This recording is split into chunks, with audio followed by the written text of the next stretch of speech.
आपण घरामध्ये शिवलिंगाची पूजा करतो आणि पूजा झाल्यानंतर जे महादेवाचं पाणी असतं ते पाणी आपण तुळशीला घालतो, पण महादेवाचं पाणी कधीच तुळशीला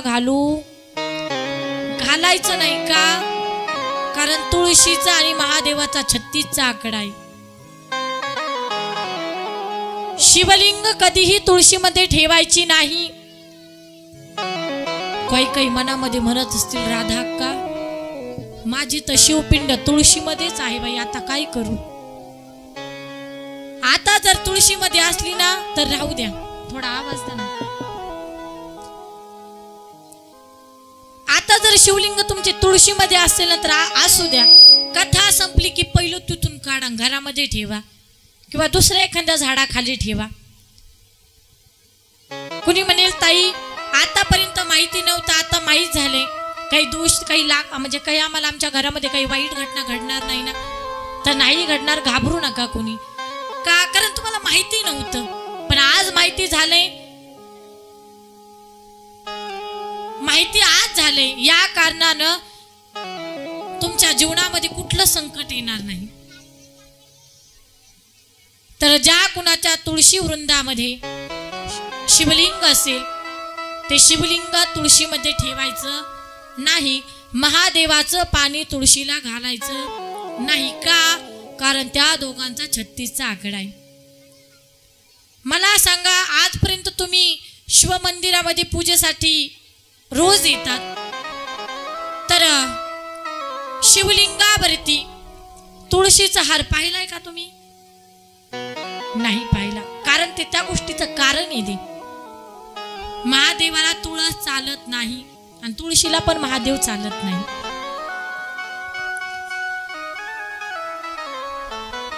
तर अशा पद्धतीने महादेवाला अखंड पाणी घाला. पण माझ्या ताईंनो, महादेवाची पूजा करत असताना, पाणी घालत असताना मनामध्ये भक्ती आणि भाव पाहिजे. भक्ती श्रद्धा भावाऐवजी संशय जर असेल तर वर्षभर पाणी घाला, त्या गोष्टीचा काहीच उपयोग होणार नाही.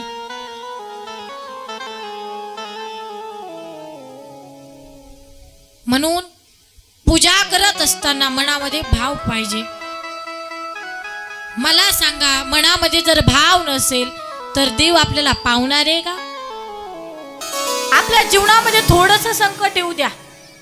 महिला मंडळ इथं बसलेला माना जरा हलवा. आता जीवनामध्ये थोडंसं दुःख येऊ द्या, तर दुःखामध्ये देवाची आठवण होते का आपल्याला? देवा माझ्याच वाट्याला का?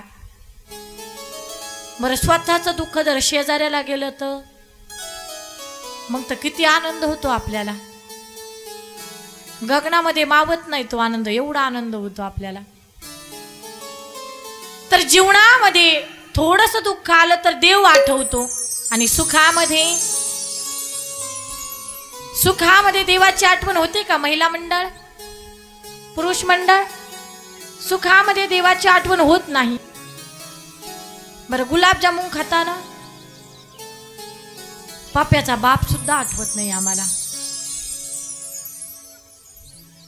पण थोडंसं दुःख आलो की लगेच देव आठवतो. देवा माझ्याच वाट्याला का? आणि पहा, लोक एवढी विचित्र निघालीत महाराज. मंदिरात जर गेली ना, देवा मला सुखात ठेव असं म्हटल्याशिवाय माघारीच येत नाही. काही ना काही मागतोच आपण.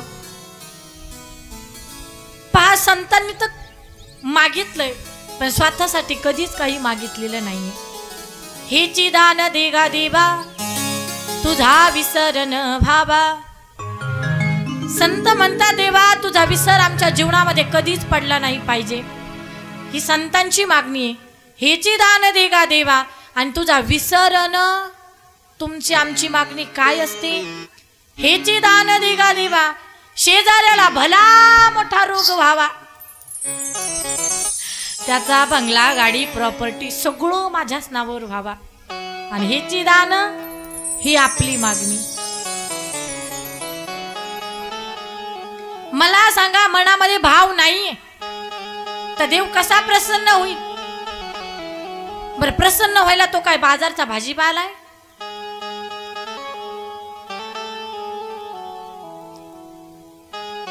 भगवंताला प्रसन्न करून घ्यायचं असेल, तुम्ही एखाद्या वेळेस पूजा करू नका. पूजाऐवजी मनामध्ये भाव जर ठेवला तर नक्कीच देव तुम्हाला भरभरून आशीर्वाद देईल. पण त्याकरिता मनामध्ये भाव पाहिजे. खऱ्या अर्थानं शिवकथेच्या माध्यमातून परमपूज्य गुरुवर्य पंडित प्रदीपजी मिश्राजी महाराज, त्यांचे उपकार आहेत. त्यांच्या शिवकथेतून आज प्रत्येकाच्या मनामनामध्ये शिवभक्ती जागृत झालेली आहे. का? कारण आज उडान टप्पू पोरं सुद्धा हातामध्ये पाण्याचा तांब्या घेतात आणि शिव मंदिरामध्ये येतात.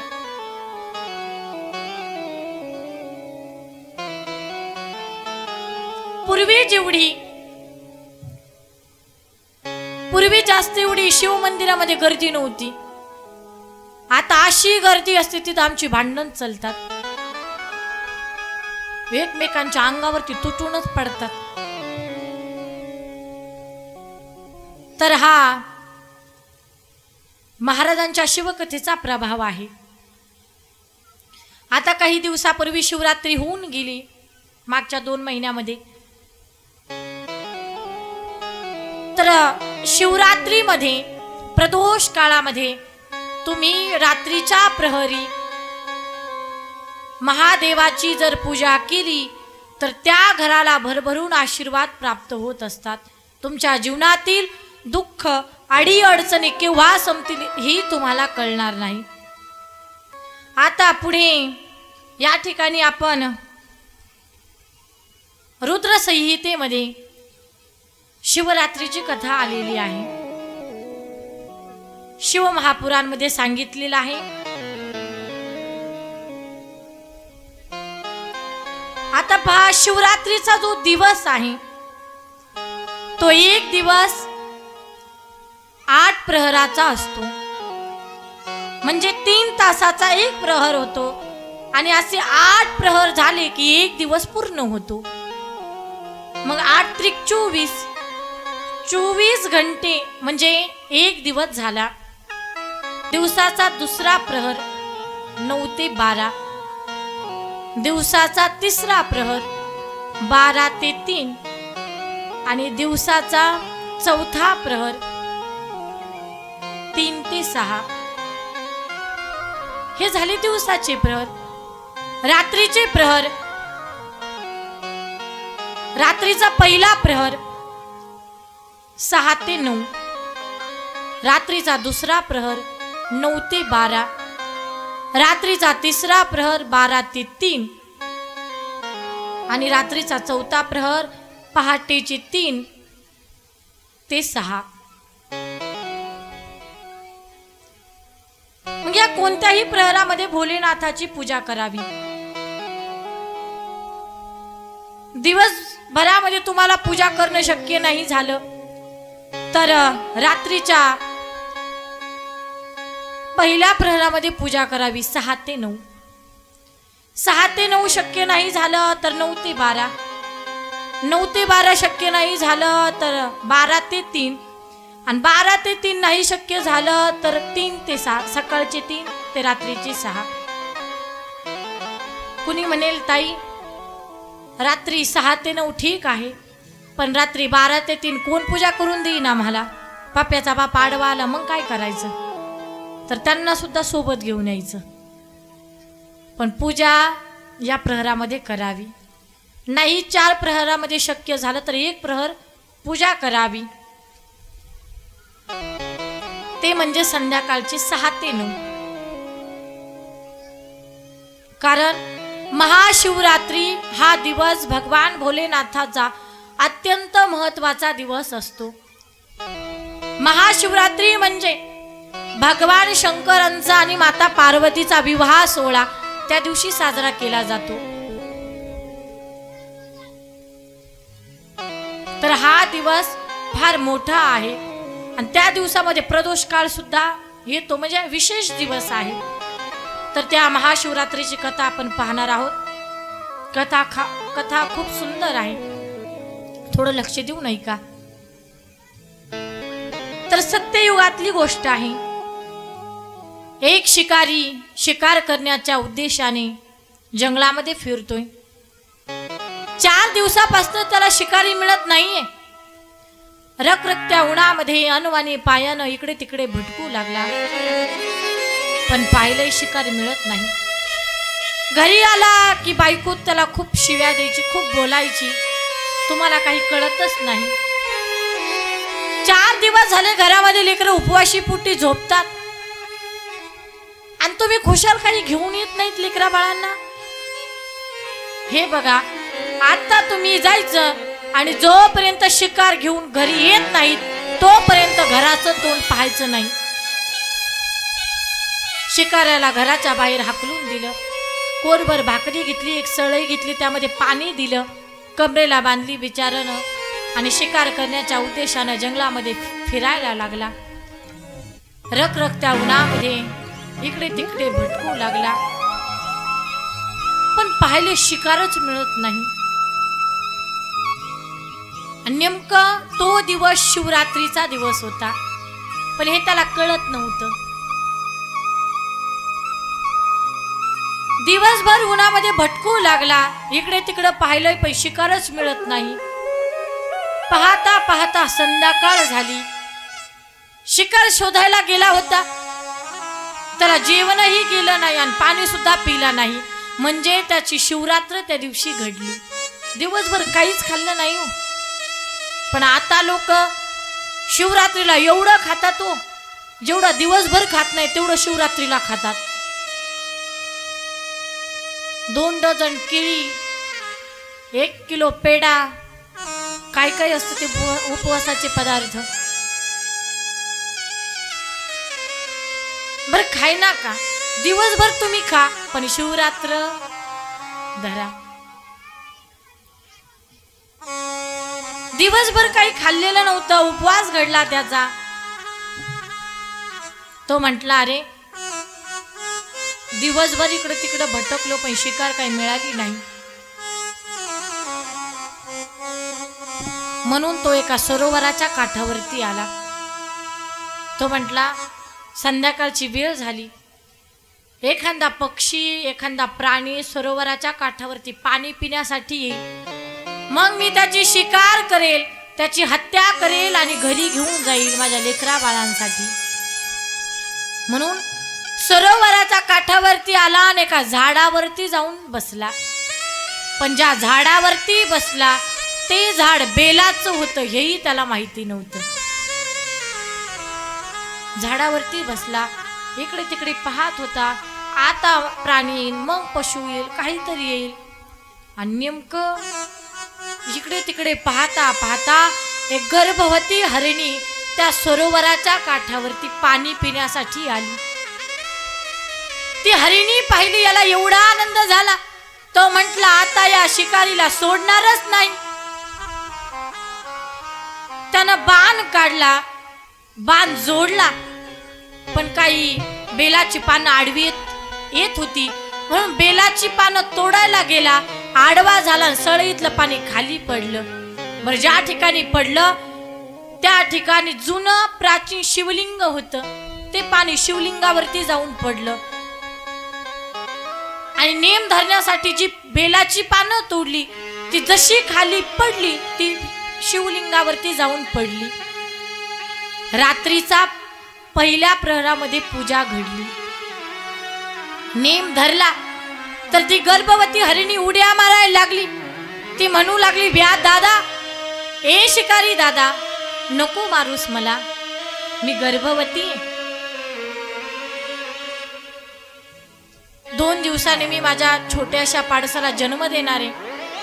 व्या दादा, तुला जर मारायचं असेल तर मला मार, पण माझ्या लेकराला मारू नकोस. ती विनंती करू लागली.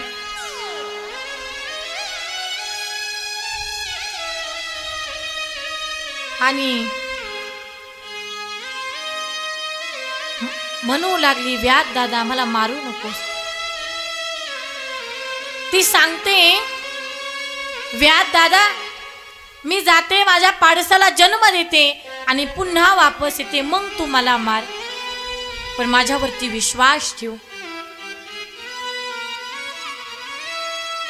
असं ती बोलत होती. तो व्याध म्हटला, तू खरं बोलते का खोटं बोलते, तुझ्यावर विश्वास कसा ठेवू. ती सांगू लागली, हे सत्ययुग आहे आणि सत्ययुगामध्ये कुठलाच पशु प्राणी माणूस सुद्धा खोटं बोलत नाही. का? कारण ते सत्ययुग आहे. या कारणानं व्याध दादा माझ्यावरती विश्वास ठेव. मी जर पुन्हा वापस नाही आले तर वेदाचं पुस्तक जाळण्याचं पाप मला लागेल. विश्वास ठेव माझ्यावरती. तो शिकारी बोलला, अरे हरीने पण वेदाची भाषा बोलते. हरणीताई तू जा, पण जो शब्द मला दिलाय त्या शब्दाचं पालन कर. जा तू, मी तुझी वाट पाहतो. शिकारी म्हटला, आपण सुद्धा या हरणीची परीक्षा घेऊन पाहू. गेली ती हरणी, पण हा इकडे वाटच पाहत होता. बेलाची पानं तोडत होता, खाली टाकत होता. रात्रीचा दुसरा प्रहर सुरू झाला. असं करता करता पुन्हा त्या सरोवराच्या काठावरती एक हरिणी आली. हरिणीला पाहिलं, त्यानं बाण काढला, नेम धरला, पण काही पुन्हा बेलाची पानं आडवी येत होती. पुन्हा तोडायला गेला, आडवा झाला. पुन्हा सळीतलं पाणी खाली पडलं. शिवलिंगावरती बेलाची पानं तोडली, खाली पडली आणि रात्रीच्या दुसऱ्या प्रहरामध्ये त्याची सहज पूजा घडली. नेम धरला. ती हरिणी उड्या मारायला लागली. म्हणून लागली, व्याध दादा मला मारू नकोस. दिवसभर इकडे तिकडे मी चरण्यासाठी आले होते. माझी 2 लेकरं आहेत. ती लेकरं माझी वाट पाहत आहेत. व्याध दादा मला मारू नकोस. एक काम करते, मी घरी जाते, माझ्या पाडसांना दूध पाजते, त्यांना भेटते, मायानं कुरवाळते, वापस येते, मग तू मला मार. शिकारी म्हटला, बाई तू सांगते मला, मी माघारी येते, पण तुझ्यावरती विश्वास कसा ठेवू. ती म्हणू लागली,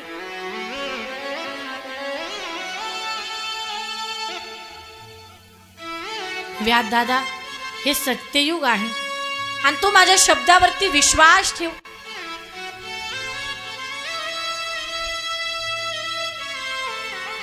शिकारी म्हटला, ठीक आहे, पण दिलेल्या शब्दाचं पालन कर. ती हरणी आली. पुन्हा हा वाटच पाहत होता. बेलाची पानं खाली टाकत होता. वाट पाहता पाहता एक हरिण त्या ठिकाणी आला. हरणाला पाहिलं, एवढा आनंद झाला. म्हणे, अरे आता याला मी सोडणारच नाही, याची शिकार करेल आणि माझ्या लेकरा बाळांना घेऊन जाईल. पुन्हा बाण काढला, नेम धरायला लागला, पण पुन्हा बेलाची पानं आडवी येत होती. बेलाची पानं तोडायला गेला, आडवा झाला. पुन्हा सळईतलं पाणी खाली पडलं, बेलाची पानं खाली पडली आणि तिसऱ्या प्रहरामध्ये, रात्रीच्या तिसऱ्या प्रहरामध्ये सहज पूजा घडली. नेम धरला. हरिण उड्या मारायला लागला. ए शिकारी दादा मला मारू नकोस. दिवसभर मी इकडे तिकडे भटकत आहे. सोन्यासारखा माझा परिवार आहे. 2 पत्न्या आहेत मला, 4 लेकरं आहेत मला. सुंदर असा सोन्यासारखा परिवार आहे. तू जर मला आत्ता मारलं तर माझा परिवार माझी वाट पाहिल. 2 पत्न्या आहेत माझ्या, पतिव्रता आहेत. मी जर घरी नाही गेलो तर त्यांचा शाप तुला लागेल. एक काम कर दादा, मी घरी जातो, माझ्या परिवाराला भेटतो आणि वापस येतो, मग तू मला मार. व्याध दादा आता जर तू मला मारलं तर पतिव्रता नारीचा शाप तुला लागेल. व्याधाला पटलं बोलणं. व्याध बोलला, ठीक आहे, तू आत्ता जा, पण दिलेल्या शब्दाचं पालन कर. ठीक आहे म्हणे. तर तो हरिण आपल्या घरी गेला. आता पहा, जी गर्भवती हरणी होती तिने 2 पाडसांना जन्म दिला. जी दुसरी हरिणी होती तिने आपल्या लेकरांना दूध पाजलं. माईनं डोक्यावरनं हात फिरवला. पण या दोघी जणी होत्या ना, या हरणाच्या पत्नी होत्या. हरिण घरी आला. हरिण म्हटला, हे बघा, मी एका शिकाऱ्याची शिकार झालेलो आहे, पण तुम्ही मला इकडे तिकडे शोधताल, माझी वाट पाहताल, यासाठी तुम्हाला भेटायला मी आलेलो आहे. तर त्या दोही हरणी बोलल्या, आम्ही सुद्धा एका शिकाऱ्याची शिकार झालेलो आहोत. एक काम करा, तुम्ही लेकरांना सांभाळा, आम्ही दोघी जातो. जी लेकरांना दूध पाजण्यासाठी आली होती तिनं सांगितलं, ताई, तुझी लेकरं आणखीन लहान लहान आहेत, आत्ताच तर त्यांचा जन्म झालाय, त्यांनी नीटनाटकं जग देखील पाहिलं नाही. एक काम कर, तू माझ्याही लेकरांचा सांभाळ कर, तुझ्याही लेकरांना सांभाळ, तुम्ही सुखानं राहा, मी जाते. जिनं जन्म दिला पाडसांना ती म्हणते, ताई, तू माझ्या पण लेकरांना सांभाळ आणि तुझ्याही लेकरांचा सांभाळ कर, तू नको जाऊ, मी जाते. हरिण म्हणतो, तुम्ही दोघीही जाऊ नका, मी जातो. कुणीच ऐकायला तयार नाही. प्राणी पण किती सत्याने जगतात. आपण माणसं असून माणसाशी नीट राहत नाही. प्रत्येकाचं बोलणं ऐकलं तर ती छोटी छोटी पाडसं सुद्धा बोलायला लागली. ती म्हणतात, आई बाबा, आम्ही आणखीन जग पाहिलं नाही, तुम्ही जाऊ नका, आम्ही जातो. तुम्ही नसल्यावर आमच्या जीवनाला काय अर्थ आहे, तुम्ही जाऊ नका. कुणीच ऐकायला तयार नाही. असं करता करता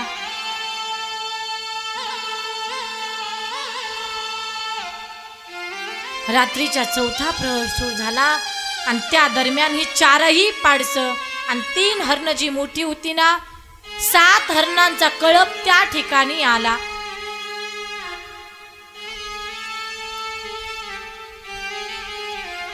सात हरणांना पाहिलं.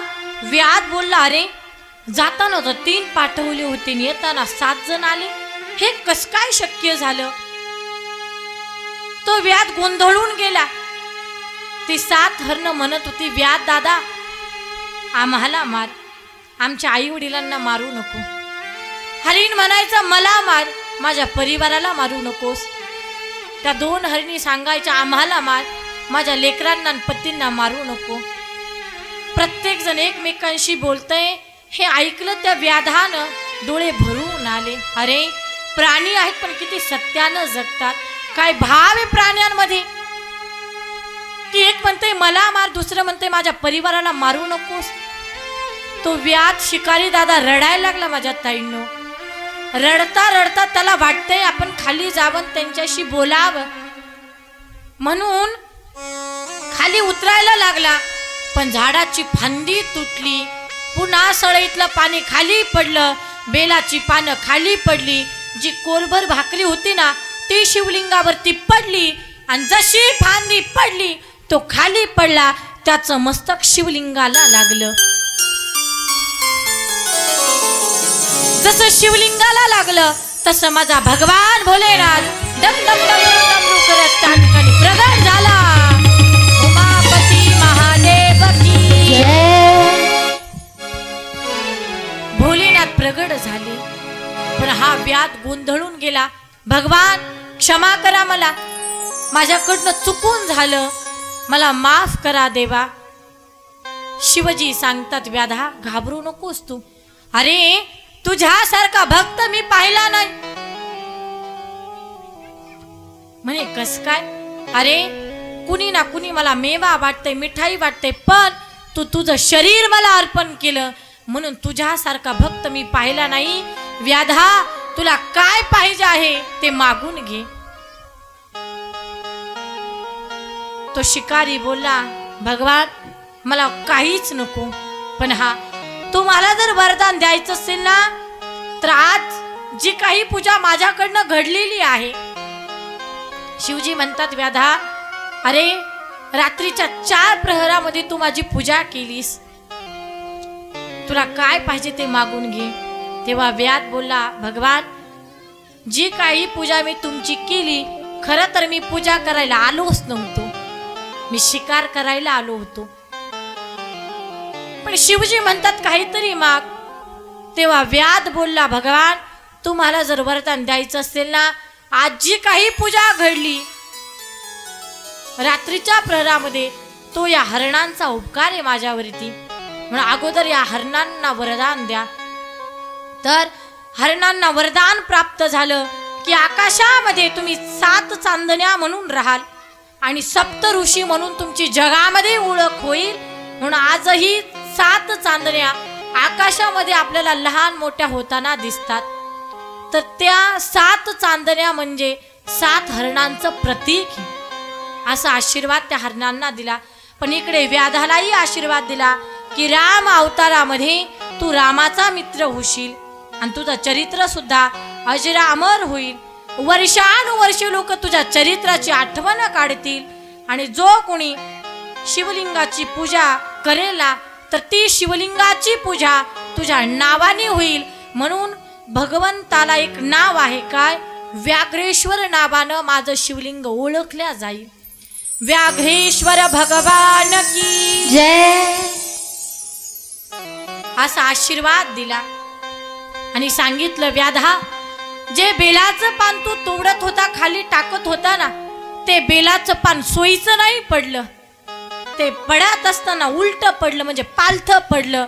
म्हणून भविष्यामध्ये तुझी आठवण म्हणून भविष्यातील लोक मला बेलपत्र हे सोयीचं नाही तर उलट वाहतील, आणि जो कोणी मला सोयीचं बेलपत्र वाहील त्या बेलपत्राचा मी स्वीकार करणार नाही. जे बेलपत्र उलट म्हणजे पालथ असेल त्याच बेलपत्राचा मी स्वीकार करेल, फक्त तुझ्या आठवणीमध्ये. असा आशीर्वाद त्या व्याधाला प्राप्त झाला. म्हणून भगवान शिवजींना बेलपत्र वाहताना कसं वाहतात तुम्ही? सोयीचं का उलट असं पालथ घालतो का?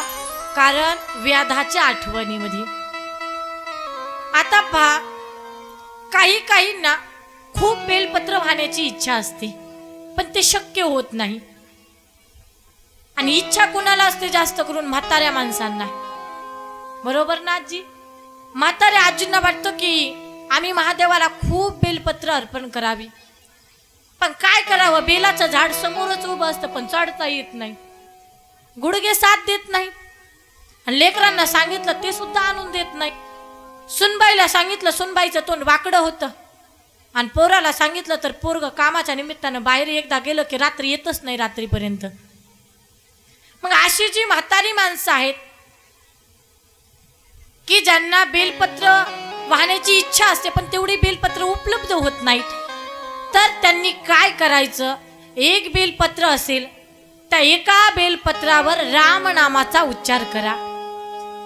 तर ज्या बेलपत्रावर राम नामाचा उच्चार केलाय ते बेलपत्र तुम्ही महादेवाला अर्पण केलं तर 100 बेलपत्र वाहण्याचं पुण्य तुम्हाला प्राप्त होतं.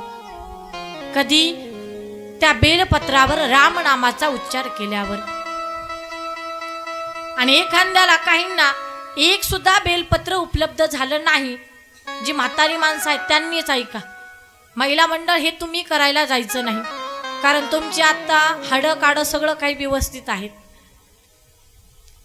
तर एक सुद्धा बेलपत्र मिळत नाहीये तर मंदिरामध्ये या, अगोदरचं जे वाहिलेलं बेलपत्र आहे ना ते बेलपत्र घ्या, ते स्वच्छ धुवून काढा, त्यावर रामनामाचा उच्चार करा, हळदी कुंकाचा औक्षण करा आणि ते महादेवाला अर्पण करा, तर 100 बेलपत्र वाहण्याचं पुण्य तुम्हाला प्राप्त होईल. पण हे कुणी करायचंय? जी म्हातारी माणसं आहेत त्यांनी. महिला मंडळ तुम्ही करायला जायचं नाही,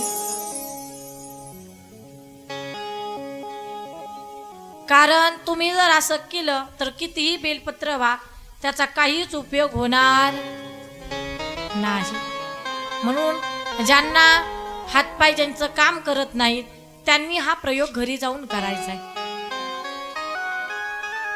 तर महादेवाला बेलपत्र आवडतं, पण ते बेलपत्र सोयीचं का उलट, तर उलट का, तर व्याधाला वरदान दिलं होतं की व्याधा, तुझ्या आठवणीमध्ये जो कोणी उलट बेलपत्र मला वाहील त्याच बेलपत्राचा मी स्वीकार करेल.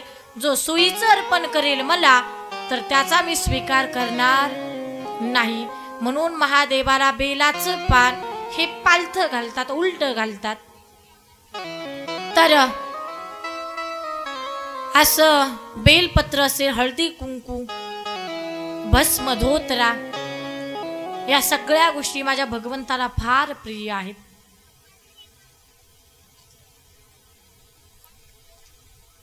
आता पहा, शिवलिंगाची पूजा कशी करावी ते मी तुम्हाला सांगितलं. बेलाचं पान महादेवाला कसं अर्पण करावं हेही सांगितलं.